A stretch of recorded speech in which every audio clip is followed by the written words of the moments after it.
Bienvenidos al curso de Análisis Matemático 2, una de las asignaturas del Departamento de Materias Básicas, Facultad Regional Córdoba, Universidad Tecnológica Nacional. En esta oportunidad les voy a presentar la unidad 6, correspondiente a funciones vectoriales. Estudiaremos las aplicaciones del operador Nabla, el gradiente, la divergencia, el rotor, el teorema de Green, el teorema de la divergencia y el teorema de Stokes. Revisamos entonces el operador Nabla, o también conocido como operador de Hamilton, que en sí mismo no tiene una cantidad vectorial, no es ninguna cantidad vectorial, sino que indica las operaciones de derivación que vamos a realizar. Vean entonces en la parte superior aquí de la pantalla cómo vamos a escribir este operador. Colocamos entre paréntesis la derivada respecto de x multiplicada por y, más la derivada de y multiplicada por j, más la derivada respecto a z multiplicada por k. Recuerden que y, j, k son los versores de nuestro vector. Una forma diferente de escribirla corresponde a esta segunda que se está mostrando, en donde tendremos derivada respecto de x, punto y coma, haciendo referencia a que es el primer elemento del vector, derivada de y respecto de y, y luego derivada respecto de z. Entonces, tengan presente que este operador de Hamilton no es ninguna cantidad vectorial. Lo que sí hace es mostrar cuáles son las operaciones de derivación que debemos realizar. Las aplicaciones típicas del operador de Hamilton corresponden al gradiente, la divergencia y el rotor. Los vamos a revisar a cada uno de ellos y veremos cómo interviene este operador Nabla en cada una de estas consideraciones. Recordemos que el gradiente fue estudiado anteriormente, en donde consideramos un campo escalar u igual a f de xy definido en alguna región del espacio, en donde sabemos que esta función igualada a una constante es el equivalente a una superficie de nivel, debido a que esta función permanece constante en el mismo plano. Recordemos entonces que el gradiente es un vector que puede ser escrito de dos maneras, mediante una sumatoria o mediante las componentes de cada uno de sus vectores. Revisemos. Gradiente de u, que es nuestra función o campo escalar, va a ser igual a la derivada de u respecto de x por y, más derivada de u respecto de y por j, más derivada de u respecto de z por k. Esta es una forma de escribirlo. La otra sería gradiente de u igual, abrimos un corchete, derivada de u respecto de x, se representa el primer elemento, punto y coma, u respecto de y, representa nuestro segundo elemento del vector, y finalmente derivada de u respecto de z. Este vector gradiente, recordemos, que representa un vector normal a la superficie de nivel que estábamos contemplando. ¿Y qué tiene que ver esto con nuestro operador Nabla? Pues bien, analicemos la siguiente situación. Vamos a realizar entonces un producto escalar o un producto punto entre dos vectores, considerando entonces que tenemos el operador de Hamilton, también llamado operador Nabla, al cual lo vamos a multiplicar por nuestra función u, en donde nuestra función u posee variables independientes x y z. Entonces, para nuestro producto escalar, debemos realizar la suma del producto de las componentes homólogas. Así tendremos Nabla, producto punto, u igual a la derivada respecto a x por y, más derivada respecto a y, j, más derivada respecto a z, k. Este corresponde al operador de Hamilton y lo vamos a multiplicar por u. Entonces tendremos como resultado derivada de u respecto a x por y, más derivada de u respecto a y, j, más derivada de u respecto a z, k. Este entonces es el gradiente de la función u. Y vean ustedes que se ha obtenido como el producto interior, producto punto, del operador con la función. Por su parte, la divergencia puede establecerse como el producto escalar entre el operador simbólico nabla y un vector f. Este vector f está compuesto por funciones de tres variables independientes. Vean entonces que el vector f se escribe como la componente y de la parte p más j de la parte q más k de la parte r de la función. Noten también que esto en su forma expandida se puede escribir como f igual a p de x y z en su primera posición y más q de x y z con su correspondiente componente j más r de x y z con su componente k. Vamos a utilizar la primera de estas de forma tal de que no se nos expanda tanto la expresión en nuestra escritura. De esta manera vamos a realizar entonces el producto punto del operador de Hamilton y la función. Obtendremos entonces que el producto punto entre el operador nabla y nuestra función resulta ser la derivada de p respecto a x más derivada de q respecto a y más la derivada de r respecto a z. Esta operación será conocida como divergencia de la función. Y les leo textual.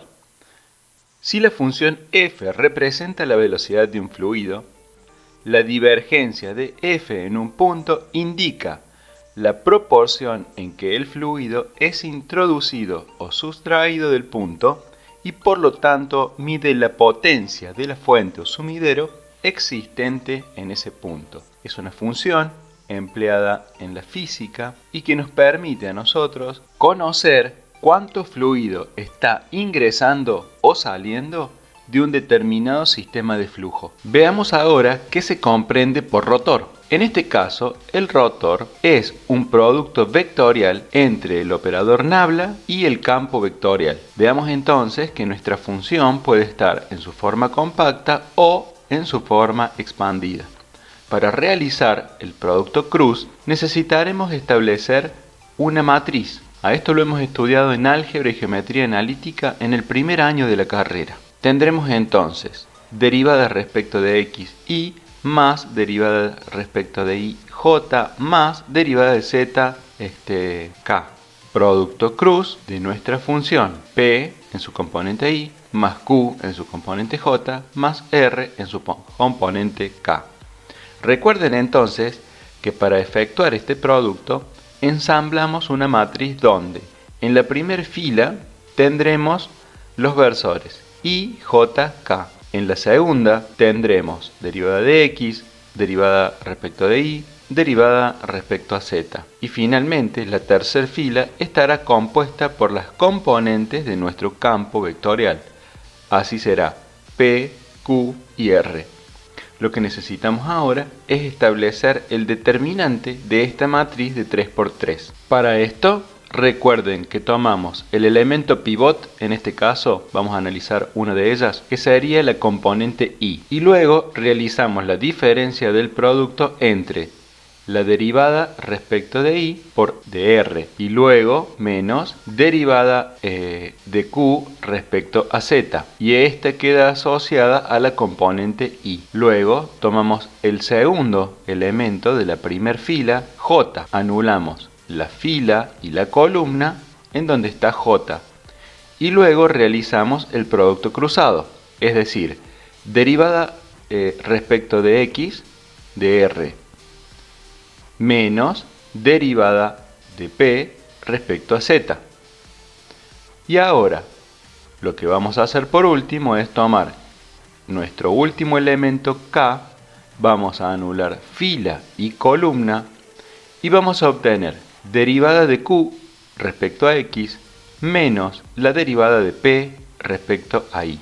Luego vamos a reordenar. Vean la siguiente ecuación. Aquí tenemos producto vectorial entre el operador nabla y nuestra función f. Hemos obtenido entonces derivada de r respecto a i menos derivada de q respecto a z, y a esto lo vamos a afectar por nuestro versor i. En este caso, vean ustedes que hemos colocado un signo más y por lo tanto hemos adecuado los signos dentro de nuestro segundo paréntesis para obtener ordenado de forma tal que el primer elemento siempre quede positivo. Si nos fijamos entonces dentro de la resolución del determinante de la matriz, para el segundo elemento deberíamos tener derivada de r respecto de x menos derivada de z respecto de p. También recuerden que cuando vamos a ejecutar el determinante, el segundo elemento queda restando. Por lo tanto, vamos a invertir la posición de los signos o vamos a aplicar una propiedad distributiva del signo menos dentro de nuestro resultado y obtendremos que aquí nos queda más la derivada de p respecto a z menos derivada de r respecto de x por j. Finalmente, este último componente no requiere de ningún cambio de signo. Por lo tanto, tendremos al anular fila y columna correspondiente a la componente k, será la derivada de q respecto a x menos la derivada de p respecto a i, y todo esto afectando al versor k. Esta también es una magnitud que viene de la física. El rotor de un vector representa la velocidad angular en cada punto de un campo vectorial y se lo puede escribir como rot f, rotor del campo vectorial f, lo que es equivalente o lo que es igual al operador nabla multiplicado vectorialmente con la función f. Vamos a revisar algunas de las aplicaciones que tienen en la física esto que hemos estado presentando. El primero de ellos corresponde al campo vectorial solenoidal. Se le llama así cuando la divergencia del campo vectorial es nula, es igual a cero. Si esto ocurre, se dice que el campo es solenoidal. Veamos entonces que la función f, nuestro campo vectorial, es igual a p de x y z, componente i, más q de x y z, componente j, más r de x y z con su componente k. Dijimos entonces que la divergencia es el producto escalar entre el operador nabla y nuestra función, nuestro campo vectorial f. Entonces, ¿qué va a ocurrir? En esta situación, f es el rotor de un vector cualquiera a. Veamos entonces lo siguiente. Consideremos una función a cuyas componentes, cuyas variables independientes son x, y z. Esto va a ser igual entonces a la primer componente de nuestro campo vectorial, que le vamos a llamar a subíndice 1. Sus variables independientes son x y z, y a sub 1 hace referencia a que estamos en la dirección x, y esto se asocia con el versor y. Más entonces a2 x y z multiplicado por j, esto es que estamos a sub 2, significa que estamos en la segunda dirección. La segunda dirección es la y, es donde tenemos colocado al versor j. Y por último será más a sub 3, pensándolo del mismo modo, está orientado en la dirección z, esta función entonces tiene variables x y z y por lo tanto irá asociado al versor k. F entonces es igual al rotor de a y tendremos aquí derivada de a3 respecto de i menos la derivada de 2 respecto de z por i, más derivada de a1 respecto de z, menos derivada de a3 respecto de x, por j, más derivada de a sub 2 respecto de x, menos derivada de a sub 1 respecto de i, por k. Vean entonces que aquí lo que estamos haciendo es el producto vectorial entre el operador nabla y nuestra función f, nuestra función a, que corresponde a un campo vectorial. Y para hacer esto colocamos en un determinante de una matriz los componentes i, j, k, primer fila, las derivadas en la segunda, a1, a2 y a3 en la tercera, y luego resolvíamos el determinante. Al hacer esto hemos obtenido f igual al rotor de a. Veamos ahora, la divergencia del campo vectorial f va a ser igual a la divergencia del rotor de a. ¿Y por qué decimos esto? Vean, Para lograr la divergencia de la función f necesitamos derivar la primer componente respecto de x. Hagamos eso. Entonces nos va a quedar derivada segunda de a respecto de y ahora derivada respecto de x. Luego tendremos menos derivada segunda de a2 respecto de z y la estamos derivando respecto de x. Y esta correspondería a la primera de las componentes. Luego tenemos más la derivada de a1 respecto de z y ahora la derivamos respecto de y, menos la derivada segunda de a3 respecto de x y la volvemos a derivar respecto de y, más derivada segunda de a sub 2 respecto de x y la vamos a derivar respecto de z, menos derivada segunda de a sub 1 respecto de y la volvemos a derivar respecto de z. Y noten en esta situación que el primer elemento que está dentro del paréntesis es igual al segundo elemento del segundo paréntesis. Es decir, tenemos derivada segunda de a3 derivado respecto de x y de y en este primer elemento del primer paréntesis, y en el segundo elemento del segundo paréntesis tenemos derivada segunda de a3 respecto de y respecto de x. Por lo tanto, uno es positivo, el otro es negativo, se cancelan. Vean el segundo elemento del primer paréntesis, menos derivada segunda de a2, derivada respecto de z y respecto de x. A esta la tenemos con signo positivo en el primer elemento del tercer paréntesis. Vean, derivada segunda de a2 respecto de z respecto de x. Nuevamente son inversos aditivos. Es decir, cuando yo quiera sumar estas dos magnitudes, se van a cancelar. Y lo mismo está ocurriendo con el primer elemento del segundo paréntesis. Derivada segunda de a sub 1 respecto de y respecto de z tiene su inverso aditivo en el segundo elemento del tercer paréntesis, menos derivada segunda de a sub 1 derivada de z respecto de y también respecto de y. Quiere decir entonces que si trabajamos con esta expresión, vamos a poder simplificar todos sus elementos y por lo tanto hemos obtenido que la divergencia del rotor es nula. Entonces, si un campo vectorial es el rotor de cualquier vector, obtendremos la nulidad. La divergencia de f es igual a la divergencia de un rotor A, que es igual al producto escalar entre el operador diferencial nabla y el producto vectorial entre el operador nabla con cualquier vector. Esto es igual a 0. Veamos ahora qué podemos decir respecto al rotor. Un campo vectorial vamos a llamarle irrotacional cuando su rotor sea igual a 0, es decir, sea nulo. Esto queda representado por esta ecuación: rotor de f igual al producto vectorial entre el operador nabla y el campo vectorial f igual a 0.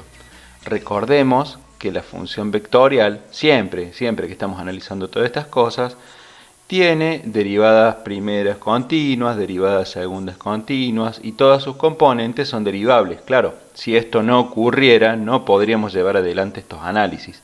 Es una función que es continua, cada una de sus componentes, no hay ningún tipo de discontinuidad y nos permite extender el análisis a todo el campo vectorial. Recordemos entonces, el producto vectorial entre el operador nabla y nuestro campo vectorial f es igual a la derivada de r respecto de y menos derivada de q respecto de z, componente y, más derivada de p respecto de z menos derivada de r respecto de x, con su componente j, más derivada de q respecto de x menos derivada de p respecto de y, con su componente o en la dirección z, la que le corresponde al versor k. Entonces, el rotor de f va a ser igual a 0 si ocurre lo siguiente: la derivada de r respecto de y menos la derivada de q respecto a z debe ser 0. El segundo paréntesis debe tener que derivada de p respecto de z menos derivada de r respecto a x, esta diferencia tiene que ser igual a 0. Y la diferencia que se encuentra en el tercer paréntesis, es decir, derivada de q respecto a x menos derivada de p respecto a y, debe ser igual a 0.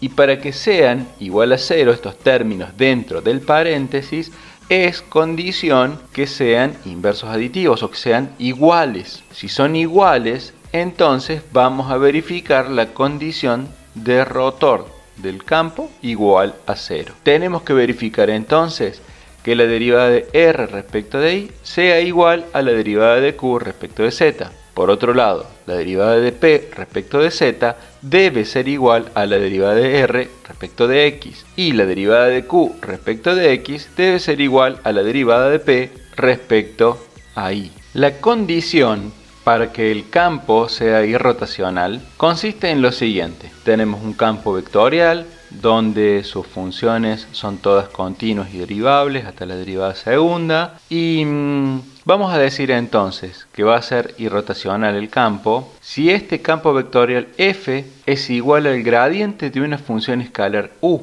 Si eso ocurre, el rotor del gradiente va a ser nulo. Y les insisto, el campo será irrotacional. Veamos entonces. Consideremos nuestro campo vectorial f con sus componentes, con sus funciones y componentes p, q y r. Por otro lado, consideremos el gradiente de una función escalar. Recuerden que la función escalar la hemos venido denominando u. Entonces tendremos el producto escalar, nabla por u, que será igual a la derivada de u respecto de x por y, más derivada de u respecto de y por j, más derivada de u respecto de z por k. Ahora lo que nosotros necesitamos hacer es establecer el rotor de la función f, que hemos impuesto que sea igual al rotor del gradiente. Y por lo tanto, debemos establecer el producto vectorial entre el operador diferencial nabla y el gradiente. Cuando hagamos esto, vamos a ordenar en un determinante de una matriz en donde tendremos i, j, k, correspondiente a los versores. En la segunda fila vamos a tener derivada respecto de x, derivada respecto de y y derivada respecto de z.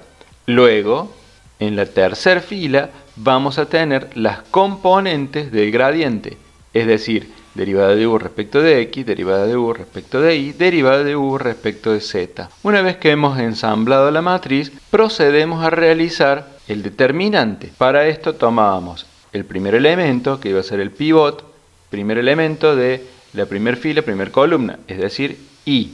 Anulamos fila y columna y luego realizamos la diferencia del producto cruzado. Tendremos aquí derivada respecto de i de la derivada de u respecto de z. Esto no es otra cosa más que la derivada segunda de u respecto de i respecto de z, menos la derivada de u respecto de i, a la cual la vamos a derivar respecto de z. Tendremos así menos derivada segunda de u respecto de z y respecto de i, y esto multiplicado por la componente i. Más, vamos a anular ahora, tomemos el segundo elemento de la primera fila, es decir, j. Anulamos su fila, anulamos su columna. De esta manera tendremos la diferencia del producto, es decir, derivada respecto de x de la derivada de u respecto de z. Esto será la primer componente, o mejor dicho, el primer elemento del segundo paréntesis, donde aparece derivada segunda de u respecto de z respecto de x. Ahora realizamos el otro producto cruzado, es decir, derivada segunda de u respecto de x respecto de z. Finalmente, tomamos acá como pivot, eliminamos fila y columna y realizamos el producto cruzado, obteniendo derivada segunda de u respecto de x y respecto de y, menos la derivada segunda de u respecto de y respecto de x. Y vamos a analizar lo que hemos obtenido. Vean ustedes que en el primer paréntesis, derivada segunda de u respecto de y respecto de z, menos la derivada segunda de u respecto de z respecto de y.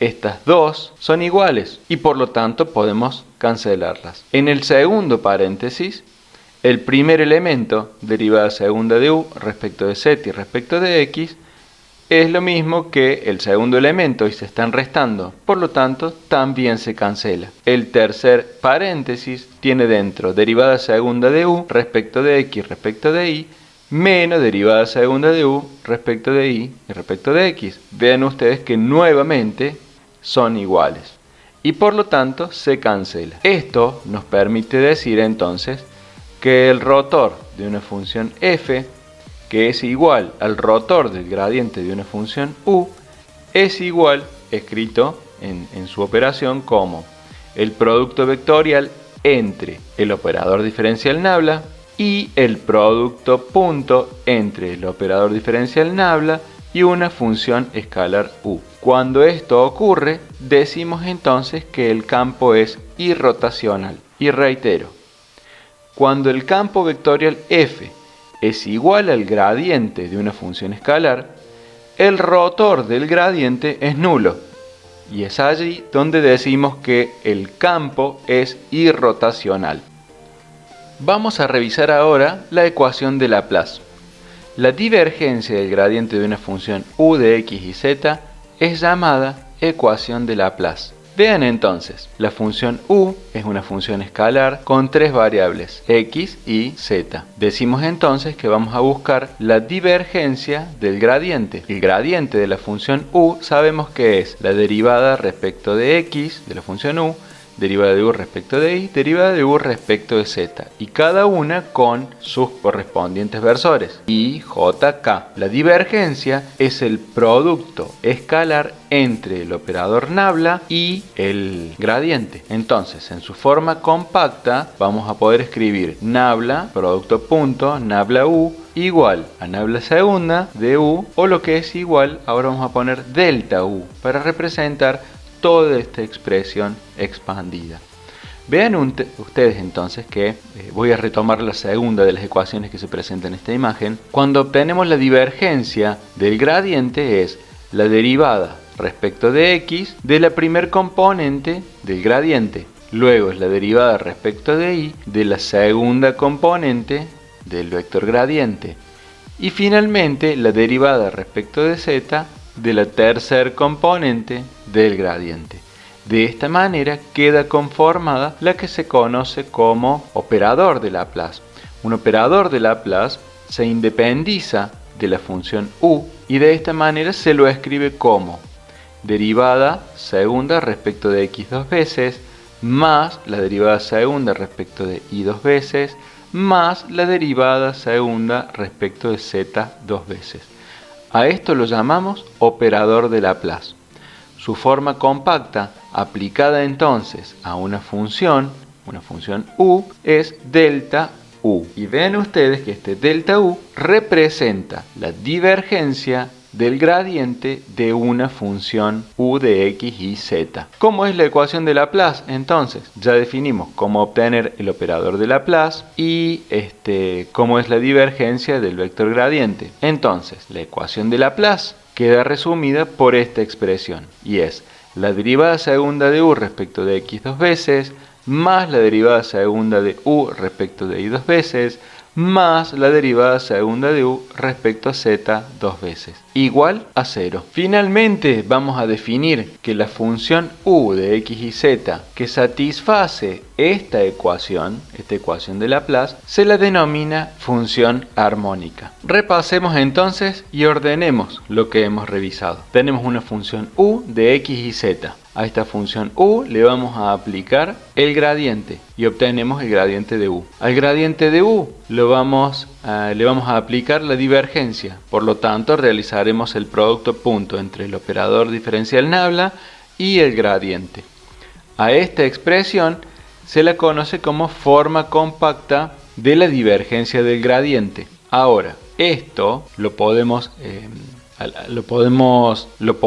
compactar y decimos que delta, la letra griega delta, es lo que vamos a llamar operador de Laplace. Si a delta se la aplicamos a una función u, entonces tenemos la ecuación de Laplace, siempre y cuando este delta u sea igual a 0. Si esto ocurre, la función u va a ser conocida como función armónica. Vamos a hacer ahora un pequeño recreo y continuamos con la parte 2 de este capítulo número 6.